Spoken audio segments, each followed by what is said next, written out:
Hey man, how are you doing? I hope things are going great for you right now.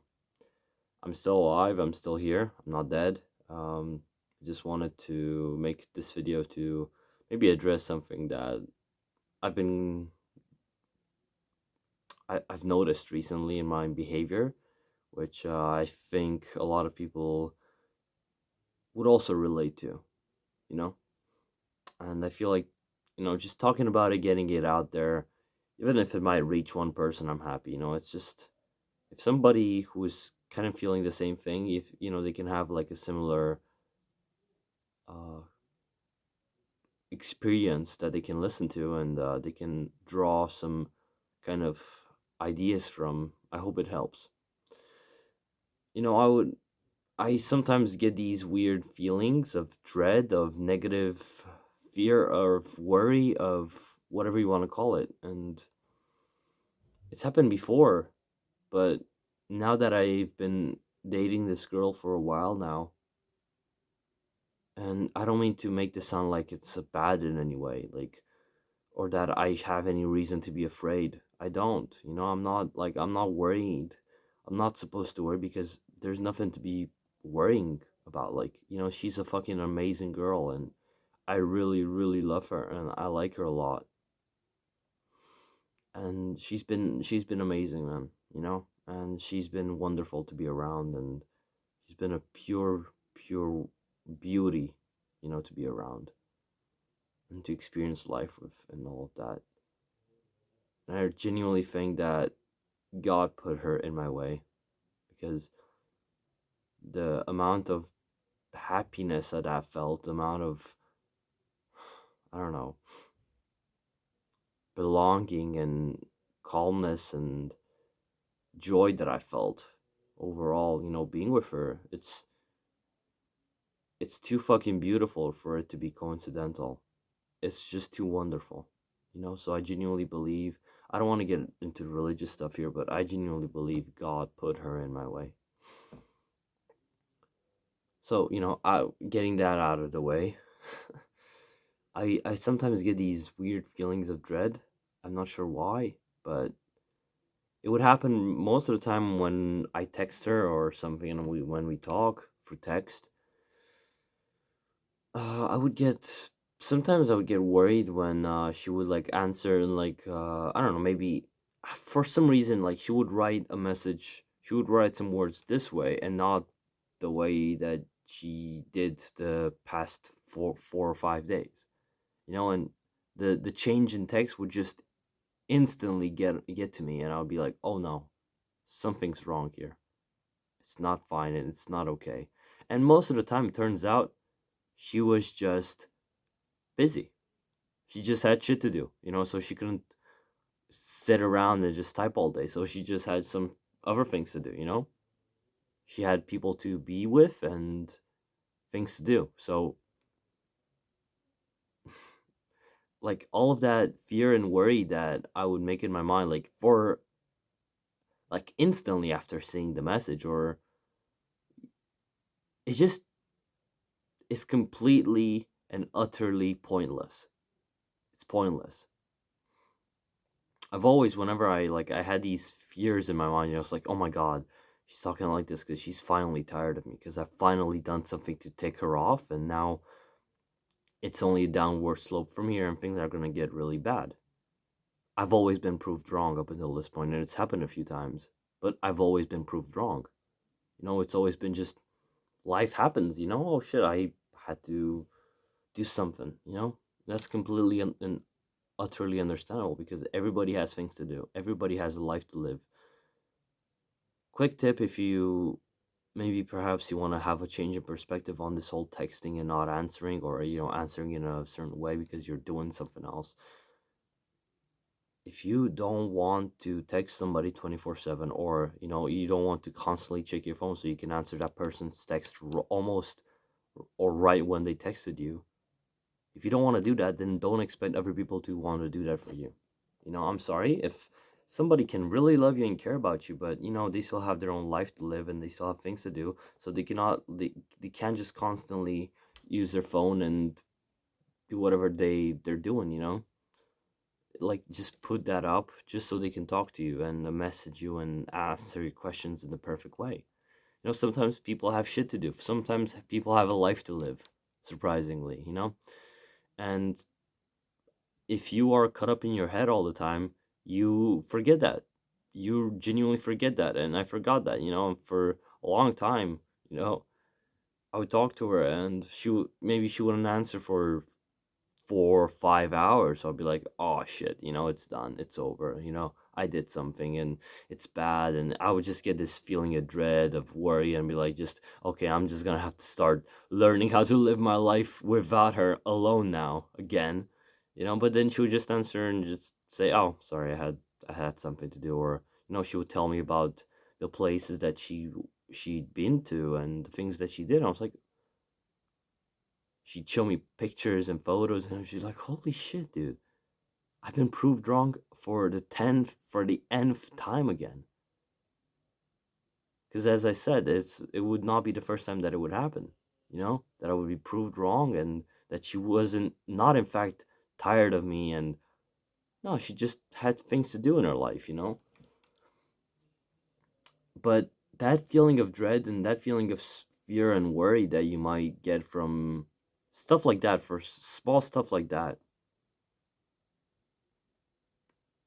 it is enough to, like, it can happen for, you can like just watch and you can think about, indulge in a thought like that for a few seconds, maybe 4 or 5 seconds, and then your entire mood is changed instantly.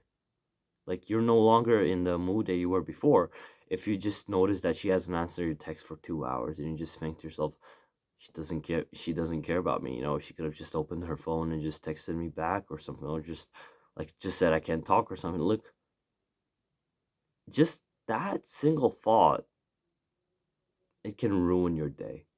If you indulge in it too long, it can ruin your day. And too long might even be 5 seconds. You know, if you're not careful about the way that you think about it, the way that you process it in your mind, you'll just resort to these thoughts, which are basically telling you that things are going to end soon and that doomsday is upon us. You know, prep your survival hunting gear.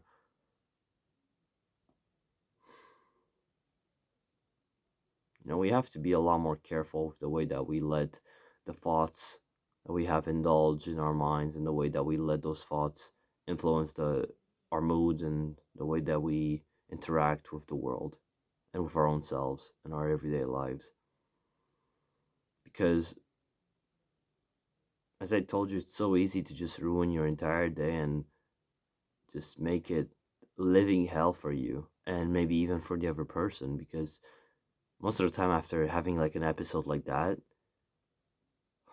you know, sometimes she would like tell me, "Oh, you know, this is what I did and did," and I would still have like that emotional baggage of just having that. Like, this would be in the beginning, you know, when I didn't really like have this in my mind settled, like grounded. So I would just think about it. I would overthink it. I'd just think, "Oh my god, it's fucking over." But then she would answer back, and you know, things would be like perfectly fine and normal. And then, you know, after she would answer for after a few hours, just telling me about what she was doing, or I don't know, whatever, I would still hold some resentment for her. I don't know why. Like, you just have that, like, yeah, yeah, okay, whatever, dude. I don't care. I would literally act like that. Like, I genuinely care about what you've been doing. I want to know. I'm curious how you spend your day. I'm curious what kind of, because you're an interesting person and I love being around you. But just the simple fact that I let myself indulge in some random ass thought, which has no help. It just helps in no way. You know, I just let myself indulge in it and fuck up my mood, and now I I act like I don't really care when I do. You know, it's so stupid, and that can really take a toll on people. You know, and you have to be very careful in order to not let that happen to you. You have to manage your emotions, and you have to manage your own mind and your own thoughts about a subject, and you have to make sure that you don't let yourself just freak out, just tweak out over some mild thing which basically has no actual relevance in anything really. In your life, it has no meaningful relevance most of the time. Relevance, relevance. Jesus Christ, relevance. Oh my God, I think I'm tired. I really think I'm tired, man. I've not been sleeping too well. That's on me. Oh God, my hair's starting like that. Yeah. God. But just try to manage your emotions, manage the way that you react to the things happening in the world in a way that still keeps you in touch with yourself, but at the same time, you don't just tweak out over the most random thing, like I do, like I used to do. It still happens sometimes, but after the thought, and I just get like that change in mood. I feel it. I literally feel my mood changing and just feel worse, or I feel bad if I was feeling good before. And I realize that I'm like, oh, you know what? I'm overthinking it again. Especially like this exact scenario when she wouldn't answer for 5 hours or something. I'd be like, oh my God, what's going on? Like the thought would just pop in my head, like, what's going on? Did I finally do it? Did I finally manage to fuck this up? Like I always do. That's my mind. And then I would just tell myself, you know what? No, no, she's just fucking busy. The day before she texted you and she told you good night. She told you that she loves you, and you know that she's not the kind of person that would just lie like that. I mean, if they didn't want to be around you, they would just say it. So they wouldn't lie about it. So she told you, and she means that. At least like 65%, you're sure that she means it. So why in the world would you just think that from one day to the other she just suddenly made up her mind and she doesn't like you anymore? She wants to have nothing to do with you. It's all just faulted, flawed thinking that we inherit from past experiences, especially the fact that we're younger. If you're watching this, I'm 18, almost 19. Wow. But this is like one of the most important ages of our lives, because this is when our neural circuits and our brains, they evolve and they change and they adapt to these patterns so well and so much.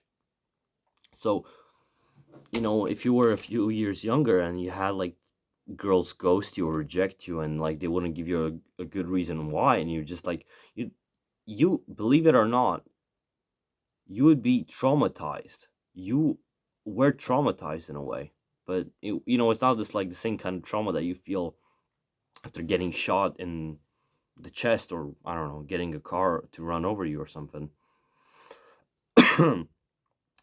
Or getting beaten by your dad, like abusive relationship or something. It's not the same kind of trauma, but it's still trauma in a way. It's still something traumatic that happened to you, which changed the way that you see relationships and interactions now.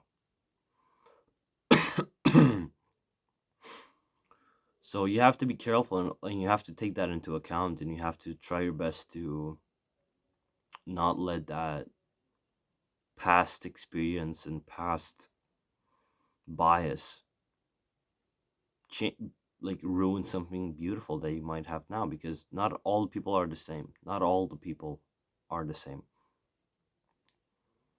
Some are very different.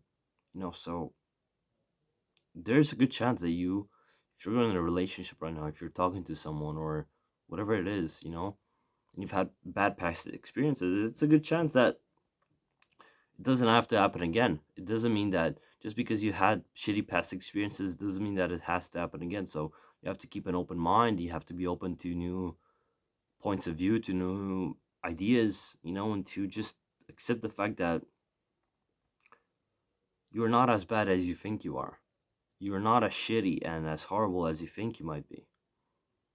And you might actually, you might deserve something better for you than the past that you've had.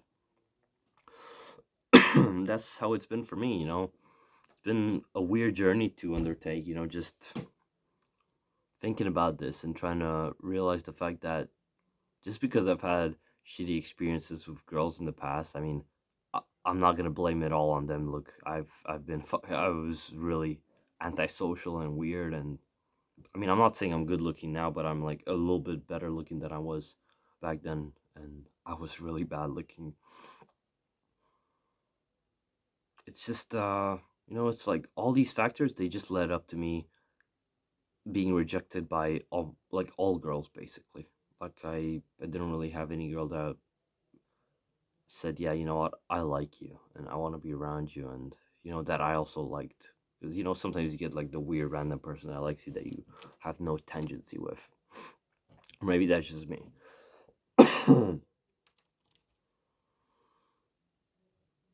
But it's been a journey for me to understand that these past experiences where I would get ghosted, where I would build so much hope after even months of relationship, like it was in my past relationship, and then it all just comes crashing down one day, like out of nowhere. It's just it's been a journey to just realize, to make myself realize that it doesn't have to be like this all the time. That not all girls are like that. Not all girls just feel a need to just ghost you, and I mean, some girls, if they have something to say, they'll say it, and that's it.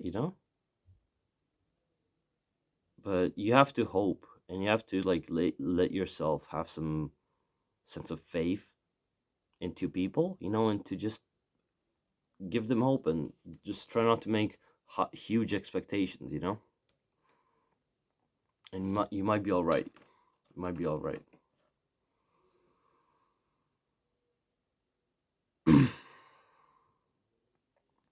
That's just my stupid nerd advice from a weird, almost 19-year-old that doesn't really have that much experience, but he's just talking out of his ass. But maybe if this helps one person out there, I'm happy. I'm not gonna make this any longer than it has to be. I've already made it longer than it had to be, but I'm not gonna make it longer. Have a good one, man, and I'll see you in the future whenever I decide that I have something interesting to talk about.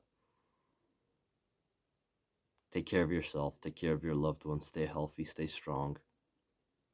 Keep moving forward, man. You've got this. Cheers.